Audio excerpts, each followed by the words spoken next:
Hello student, हम नया chapter शुरू कर रहे हैं। This is haloalkanes and haloarenes. सबसे पहले हम इनके नाम को समझते हैं कि ये नाम किस तरह से लिखा हुआ है। एक एल्केन की रिएक्शन, एल्केन को मैं RH के फॉर्म में लिख देता हूं और इसकी रिएक्शन एक हेलोजन से करें। हेलोजन को मैं X2 के फॉर्म में रिप्रेजेंट कर रहा हूं। तो एक हाइड्रोजन का रिप्लेसमेंट अगर एक हेलोजन से करते हैं एल्केन के अंदर, तो इससे जो हमारे पास प्रोडक्ट मिलेगा, दिस इज प्रोडक्ट, इसको हम बोलते हैं हेलो एल्केन, या इसके लिए एक नाम यूज किया जाता है एल्किल हैलाइड। कब कौन सा नाम यूज करना है हम चैप्टर में आगे पढ़ेंगे। इसके अंदर मैं एक एग्जांपल लेके चलता हूं। जैसे मैंने एल्केन के अंदर सबसे पहला एल्केन ले लिया, मीथेन ले लिया। मीथेन की रिएक्शन में एक हेलोजन से कराता हूं। हेलोजन कौन कौन से हो सकते हैं? क्लोरीन, ब्रोमीन, आयोडीन, कुछ भी हो सकता है।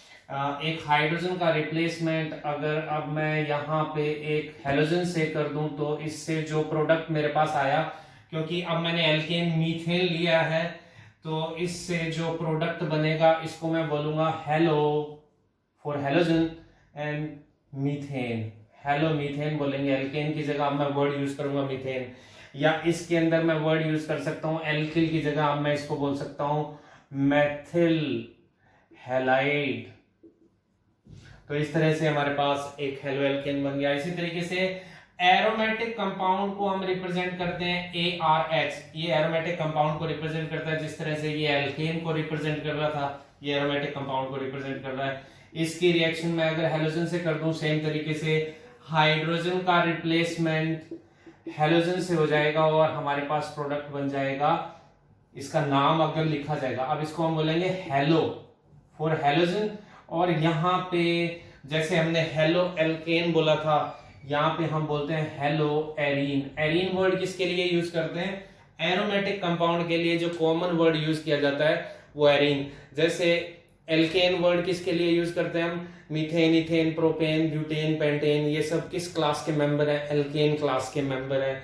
इसी तरीके से अगर मैं बात करूं बेंजीन की, नेफ्थलीन की, टोलुइन की, ये किस क्लास के मेंबर हैं? ये एरोमेटिक क्लास के मेंबर हैं और उसके लिए हम वर्ड यूज करते हैं एरीन। तो प्रोडक्ट बन जाएगा मेरे पास हेलो एरीन। या इसके लिए हम एक और वर्ड यूज करते हैं, जैसे हमने ऊपर एल्किल हैलाइड लिखा था, इसको हम एरिल हैलाइड बोलते हैं। मैं एक एग्जांपल लेके चलता हूं। जैसे एरोमेटिक कंपाउंड का फर्स्ट वेल नोन मेंबर है बेंजीन। बेंजीन लेके चले और इसके अंदर बेंजीन के हर कार्बन पे एक हाइड्रोजन है। एक हाइड्रोजन को मैं इस तरह से दिखा देता हूं, जो रिएक्शन में पार्टिसिपेट कर रहा है। इसकी रिएक्शन अगर मैं हेलोजन से करूं, तो ये हाइड्रोजन इस हेलोजन से रिप्लेस हो जाएगा और हमारे पास प्रोडक्ट बन जाएगा इस तरह से। और इसका अब नाम क्या लिखा जाएगा? जैसे ये हेलो एरीन था, तो वर्ड हेलोजन के लिए हेलो ही लिखा जाएगा। अब एरीन की जगह मैंने यह वर्ड क्या लिखना है, क्योंकि मैंने बेंजीन ले लिया, तो इसको हम हेलो बेंजीन बोलेंगे। या फिर एरिल हैलाइड जो कॉमन वर्ड लिखा था, तो उसके लिए अब ये जो ये ग्रुप है, इसके लिए वर्ड यूज किया जाता है फेनिल। तो ये बन जाएगा फेनिल हैलाइड। हम चैप्टर में पढ़ेंगे कब कौन सा नाम यूज करते हैं। नेक्स्ट जो पार्ट हमने पढ़ना है, that is about classification. Okay, this is classification on the basis of number of halogen atom. हमारे पास दो क्लास हैं, हेलो एल्केन और हेलो एरीन। पहले मैं हेलो एल्केन की बात करता हूं। एक मैं कॉमन एग्जांपल लेके चलता हूं, CH3 CH2 CH2X। ये क्या है? क्योंकि एक हेलोजन है, तो हम इसको किस कैटेगरी में रखते हैं? कैटेगरी। हमने इसका नाम नहीं लिखना, हमने इसका क्लासिफिकेशन करना है। This is mono halo alkane, क्योंकि इसमें एक हेलोजन है। इसी तरीके से मैं एक एग्जांपल लिख देता हूं, CH3 CH2 की जगह हम लिख देते हैं CH और CH2X और X। दो हेलोजन एटम आ गए, इसको हम क्लासिफाई करते हैं डाई हेलो एल्केन, क्योंकि दो हेलोजन एटम है। इसी तरीके से मैं इसी के अंदर एक हेलोजन एटम और लगा देता हूं। देखो इस के अंदर अब इसका नाम क्या लिखेंगे? तीन हेलोजन एटम है, ट्राई हेलो एल्केन। तो इसको ऐसे नहीं समझना है, क्योंकि मैंने एग्जांपल में एक हेलोजन एक पे लगाया, दूसरा हेलोजन दूसरे पे लगाया और तीसरा हेलोजन तीसरे पे लगाया है। तो कहीं पे भी ये नहीं समझना है कि डाई हेलो एल्केन हम तभी बोलेंगे जब हेलोजन दो अलग अलग एटम पे लगाओ। This is based upon number of halogen atom. दो हेलोजन एटम हो, चाहे वो एक ही कार्बन पर हो या डिफरेंट कार्बन पे हो, उनको इसी कैटेगरी में रखा जाएगा। ठीक है, नंबर ऑफ हेलोजन एटम को देखना है। Trihaloalkane because there are 3 halogen atom. इसी तरीके से हेलो एरीन की अगर मैं बात करूं, इसको भी हम क्लासिफाई कर सकते हैं depending upon number of halogen atom. मैं बेंजीन लेके चलता हूं और बेंजीन के ऊपर मैं एक हेलोजन लगा देता हूं। सो this is mono hello arene. 2 halogen atom लगे हो, कहीं पे भी लगे हो, ठीक है, कहीं पे भी लगे हो, मैं यहां लगा देता हूं। कहीं पे भी लगे हो मतलब इस कार्बन पे हो सकता है, इस पे भी हो सकता है, इस पे भी हो सकता है, तो ये क्या लिखा जाएगा, डाई हेलो एरीन। इसी तरीके से हम लिख सकते हैं try, depending upon number of halogen atom, इसको हम बोलेंगे try hello arene. That's it. Next हम जो हमारे पास ये मेंबर है मोनो हेलो एल्केन, इसके क्लासिफिकेशन को हम डिटेल में पढ़ेंगे। मोनो हेलो एल्केन के अंदर जो हेलोजन है, इसका फर्दर क्लासिफिकेशन किया जा सकता है। किस बेस पे करते हैं, जो हेलोजन है वो किस कार्बन से जुड़ा है। किस कार्बन का मतलब है जिस कार्बन से जुड़ा है उसका हाइब्रिडाइजेशन क्या है। हाइब्रिडाइजेशन के बेस पर इसको हम फर्दर क्लासिफाई कर सकते हैं। मोनो हेलो एल्केन को वो किस कार्बन से जुड़ा है उसके बेस पर फर्दर क्लासिफाई कर सकते हैं। Okay, this is classification of monohalo compound depending upon hybridization of the carbon। किस कार्बन की हम बात कर रहे हैं, हेलोजन जिस कार्बन से जुड़ा उस कार्बन के हाइब्रिडाइजेशन के बेस पर हम इसे फर्दर क्लासिफाई कर सकते हैं। तो हम इस तरह से एक टेबुलर फॉर्म में इसको लिखते हैं, this is mono hello compound. अब मैं कंपाउंड वर्ड यूज कर रहा हूं क्योंकि मैं यहाँ पे जो मोनो हेलो एल्केन है और एरीन है उन दोनों को बीच में लूंगा। तो हम पहले क्लासिफिकेशन करते हैं, हेलोजन जिस कार्बन से जुड़ा है अगर उसका हाइब्रिडाइजेशन sp3 हो, ठीक है, तो इसको मैं फर्दर 3 क्लासेज में डिवाइड कर सकता हूं। ठीक है, दूसरा हमारा हिस्सा होगा हेलोजन जिस कार्बन से जुड़ा है अगर उसका हाइब्रिडाइजेशन sp2 हो, तो इसको मैं 2 हिस्सों में डिवाइड कर सकता हूं। तो टोटल मेरे पास 5 different type of mono hello compound बन जाएंगे। तो सबसे पहले हम इस कैटेगरी की बात करते हैं जिसमें हेलोजन उस कार्बन से जुड़ा है जिसका हाइब्रिडाइजेशन sp3 है। तो इसके अंदर सबसे पहला मेंबर हम लिखते हैं, दिस इज एल्किल हैलाइड। इसको अगर जनरल वे में रिप्रेजेंट करना हो तो मैं इसको इस तरह से लिख सकता हूं, कार्बन हेलोजन। ये हेलोजन जिस कार्बन से जुड़ा है वो सैचुरेटेड है और आगे वो सभी या तो हाइड्रोजन से या कार्बन से जुड़ा है, अनसैचुरेशन नहीं है। याद रखना है, अनसैचुरेशन नहीं है। दूसरा एलिल हैलाइड। एलिल वर्ड हम कब यूज करते हैं, हेलोजन जिस कार्बन से जुड़ा है वो तो सैचुरेटेड है लेकिन इसके नेक्स्ट जो है एक डबल बॉन्ड प्रेजेंट हो, तो इसके लिए हम वर्ड यूज करते हैं। देखो इसकी वैलेंसी पूरी कर देता हूं मैं। देखो ये कार्बन कार्बन डबल बॉन्ड है, इसके साथ जो कार्बन है वो sp3 हाइब्रिडाइज है जिसके ऊपर हेलोजन लगा है, तो इस मेंबर को हम बोलते हैं एलिल हैलाइड। ठीक है, कार्बन का हाइब्रिडाइजेशन अभी भी जिससे हेलोजन जुड़ा है sp3 है, ये भी sp3 है। इसी कैटेगरी का थर्ड मेंबर है, इसको हम बोलते हैं बेंजिल। बेंजिल वर्ड किसके लिए यूज किया जाता है, बेंजीन के साथ एक कार्बन है जो कि sp3 हाइब्रिडाइज है और इसके साथ हेलोजन लगा है, इसके लिए मैं वर्ड यूज करता हूं benzyl halide. Very important word, नाम याद रखें। इसको हम बेंजिल ग्रुप बोलते हैं।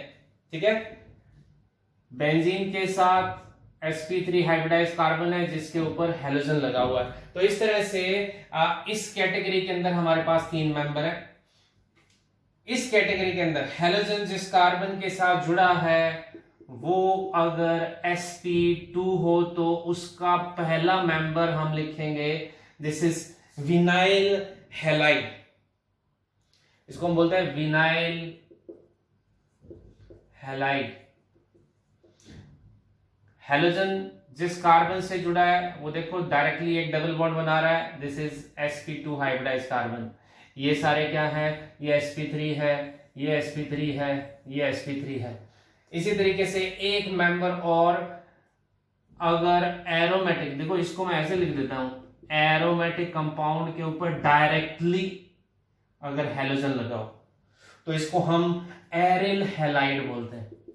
मैं इसको समझाने के लिए कि इसको हमने इस कैटेगरी में क्यों लिखा, एरोमेटिक कंपाउंड का जो फर्स्ट मेंबर है बेंजीन लेके चलता हूं, तो बेंजीन के अंदर अगर इस कार्बन से डायरेक्टली हेलोजन लगाए,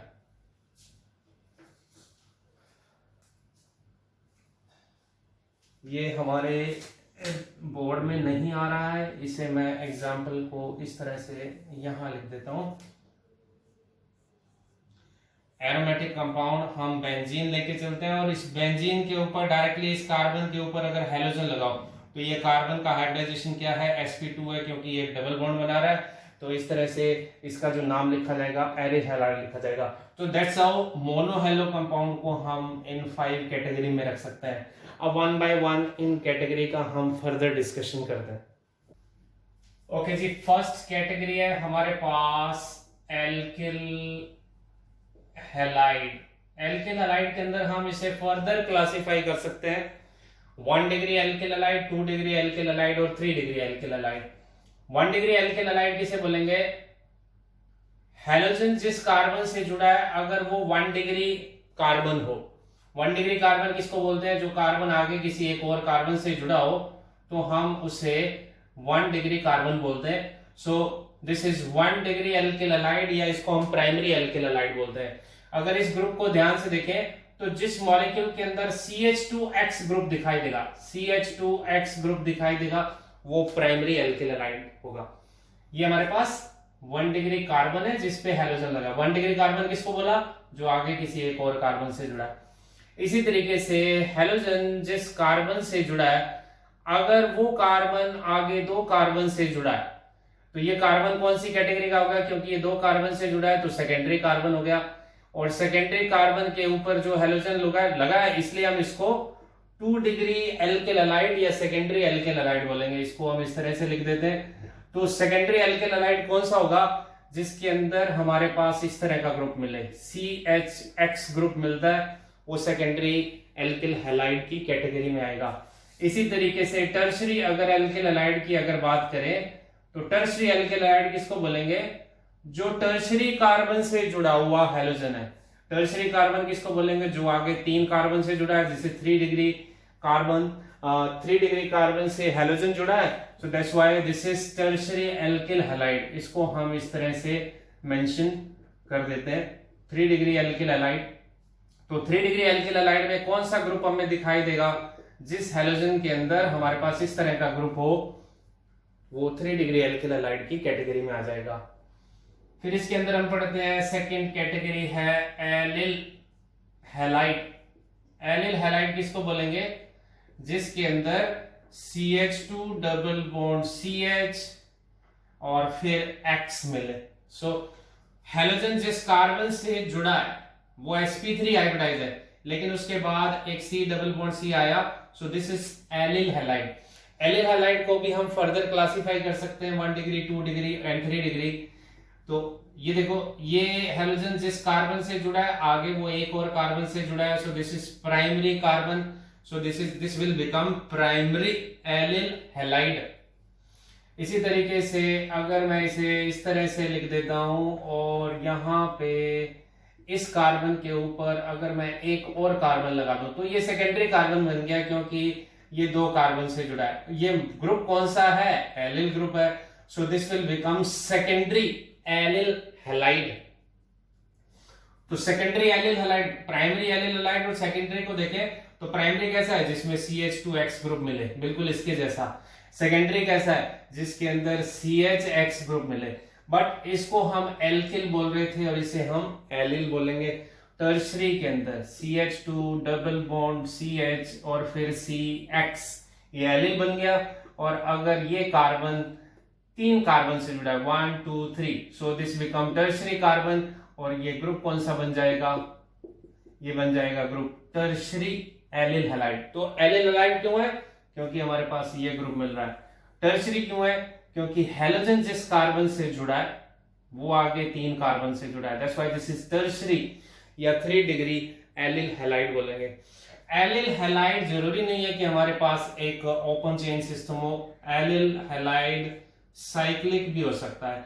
देखो यहाँ पे अगर मैं डबल बॉन्ड बना दूं तो इस डबल बॉन्ड के साथ वाले कार्बन पर इधर या इधर कहीं पे भी हैलोजन लग जाए तो ये भी एलिल हैलाइड की कैटेगरी में रखा जाएगा, बट ये साइक्लिक बन जाएगा।